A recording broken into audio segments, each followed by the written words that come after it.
Jack XBT, a well-known on-chain data analyst, recently made a rather outrageous and strong claim targeting XRP investors, stating that XRP holders are nothing more than exit liquidity for insiders and that they provide no value to the industry. He classified XRP, along with Cardano and Hedera, as chains that have no noteworthy contributions, criticizing that the holders are merely sources of liquidity, supporting the profit-taking of major stakeholders. As this statement became known, the XRP community found itself in a rather frustrating situation. XRP supporters who had once collaborated with ZachXBT expressed their disappointment, saying that while they respect his abilities, they deeply regret his recent remarks. Meanwhile, XRP ledger validators who have long faced criticism from the Bitcoin camp and Chainlink supporters now express mixed feelings, noting that even ZachXBT is now attacking XRP. Are XRP holders really just scapegoats? And what does the reality shown by the numbers reveal? From now on, let's analyze this through 4 key indicators. First, we'll look at the long-time holder SOPAR indicator and the 30-day net inflow and outflow data from exchanges to examine whether XRP holders are inclined to sell or accumulate. The long-time holder SOPR is an indicator that shows how much profit or loss long-term holders realize when they sell their coins. Generally, if this value is above 1, it means they are realizing profits when selling, and if it is below 1, it can be interpreted as selling at a loss. Looking at recent on-chain data, XRP's SOPAR has remained above 1, which means that 93% of XRP holding addresses are currently in profit compared to their principal. In other words, it indicates that the majority of holders are not stuck in losses, but are actually holding gains from price increases. This suggests that, at least up to now, XRP investors are far from being in a one-sided exit liquidity situation where they are simply sacrificed. Meanwhile, if we look at the movement of funds to exchanges, we can see the selling and accumulation patterns of whales. Large XRP holders have shown a pattern of sending their coins to exchanges to sell when prices surge. When the price of XRP surpassed $1 at the end of 2024 and then skyrocketed to $3.4 in January 2025, a massive sell-off was detected, with the 31-day average net whale outflow reaching as high as 60 to 70 million XRP.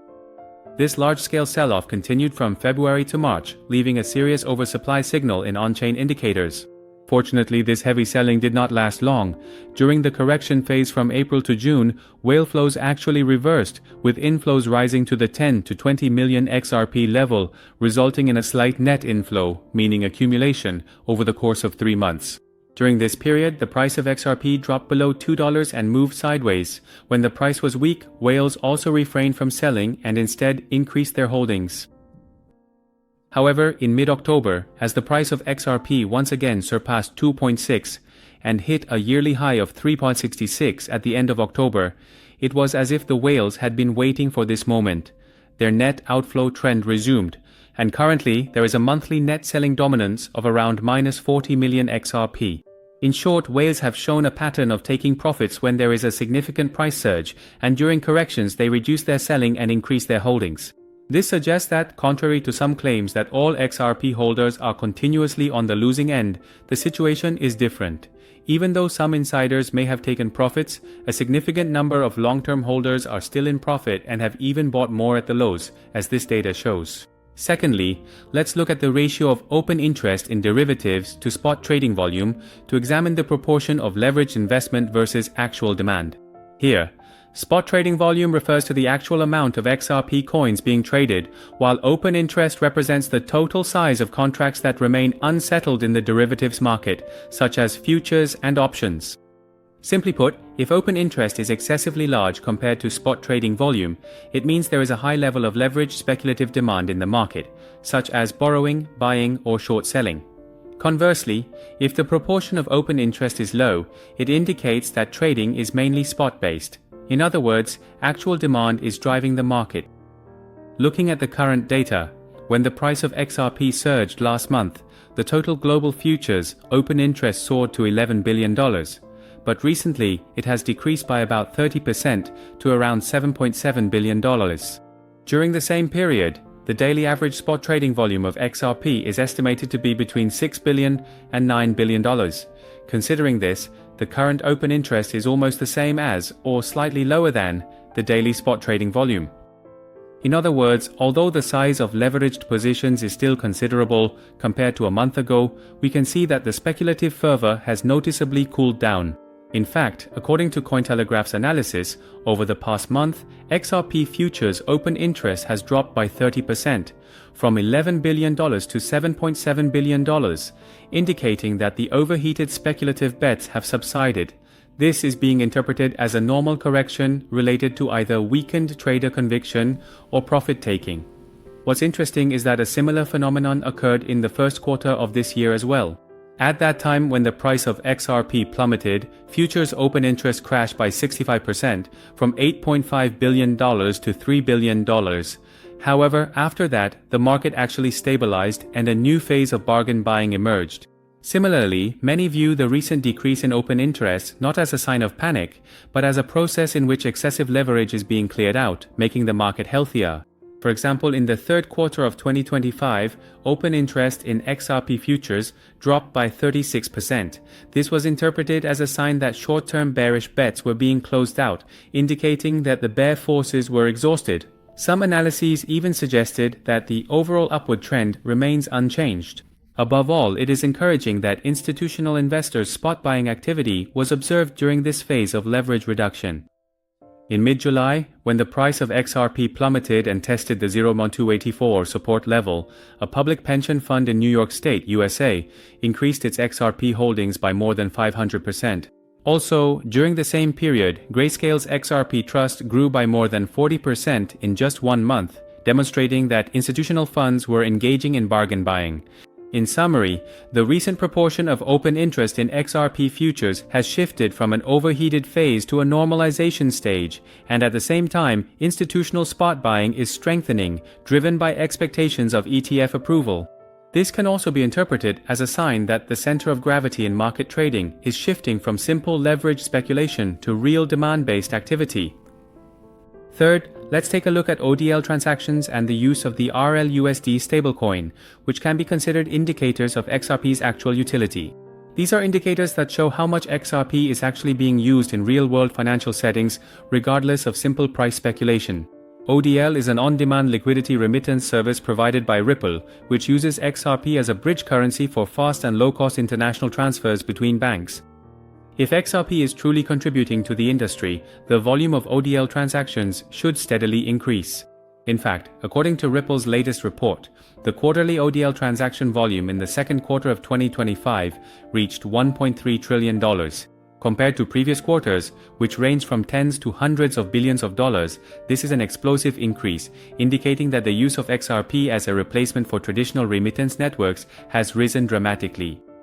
Through ODL, global remittance companies like SBI Remit and Onfric are solving issues of high fees and delays, and the frequency of XRP payments is surging in major corridors across Asia and Africa. This trend can be considered key evidence that XRP is being elevated from a mere speculative asset to a global financial infrastructure. Another indicator of utility is the RLUSD stablecoin.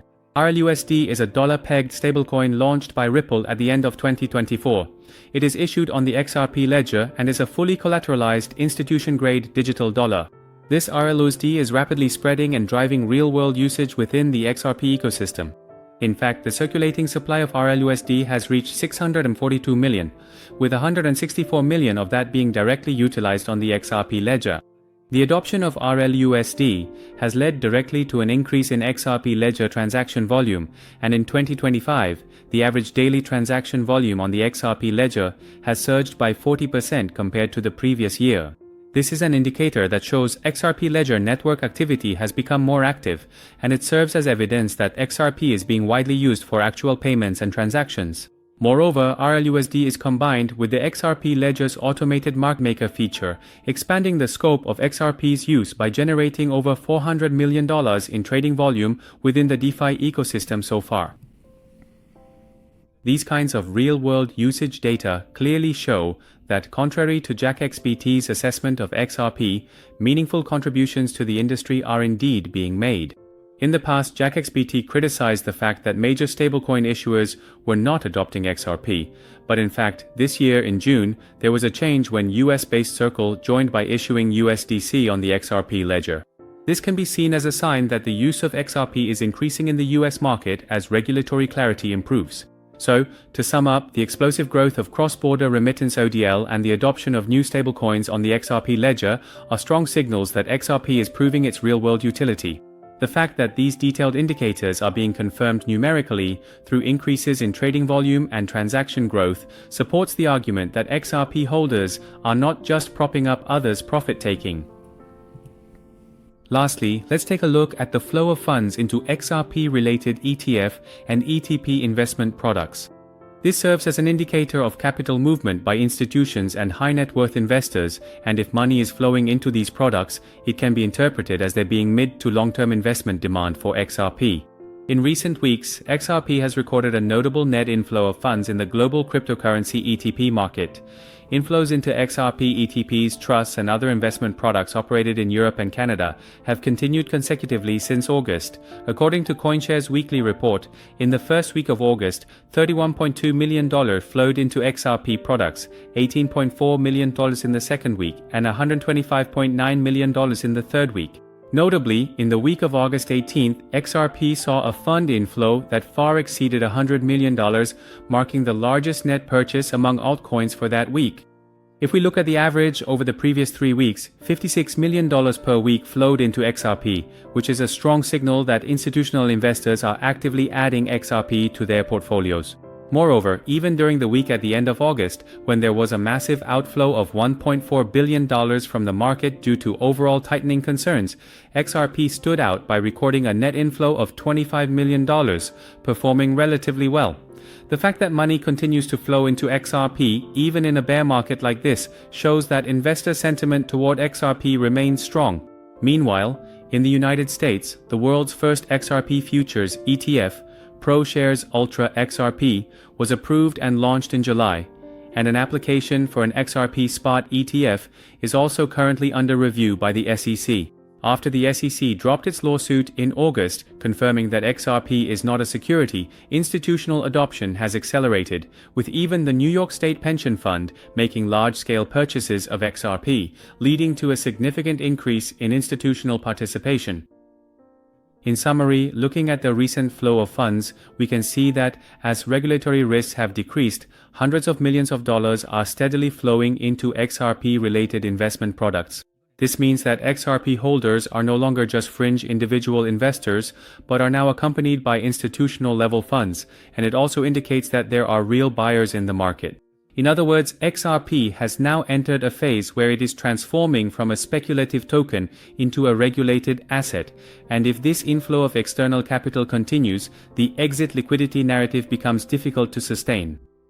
XRP as seen through data. Is it really exit liquidity?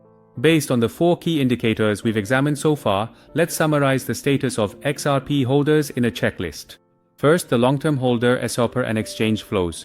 The SOPA of long-term holders is mostly above 1, meaning most are realizing profits. While some took profits during price surges, even whales refrained from selling during corrections and showed signs of accumulation.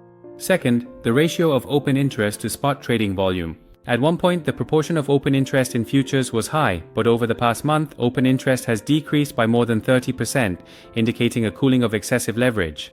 Spot trading volume has remained strong, which shows that a significant portion of market liquidity is based on actual buying demand. Third, the real-world use cases of ODL and RLUSD. In just one quarter, ODL remittances reached $1.3 trillion and XRP ledger transaction volume increased by 40%, showing a rapid surge in network utilization. With the introduction of new stablecoins like RLUSD and USDC, the actual use of these coins for payments and remittances is also increasing. Fourth, the flow of funds into XRP investment products. Recently, for 3 consecutive weeks, there has been a net inflow and large-scale institutional buying, causing the amount of funds in these investment products to surge. It has also been confirmed that major pension funds and asset management companies are actively allocating funds to XRP. This indicates that there is strong buying demand.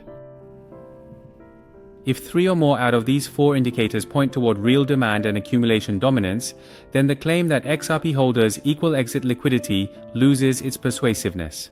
In conclusion, when we look at the data as a whole, XRP investors are still enjoying market returns despite some insiders selling. The XRP ecosystem is showing clear growth in terms of both transactions and utility, and these fundamentals remain strong, as evidenced by the inflow of institutional funds. As the numbers show, XRP holders are by no means mere one-sided victims, but rather a key pillar in the expansion of the ecosystem. Therefore, despite Jack XBT's harsh criticism, the exit liquidity narrative does not seem to be supported by actual indicators. Controversy surrounding XRP will likely continue, but at least the current data clearly shows that XRP holders are not worthless, and it really does seem that this is not just a fleeting feeling or a matter of mood.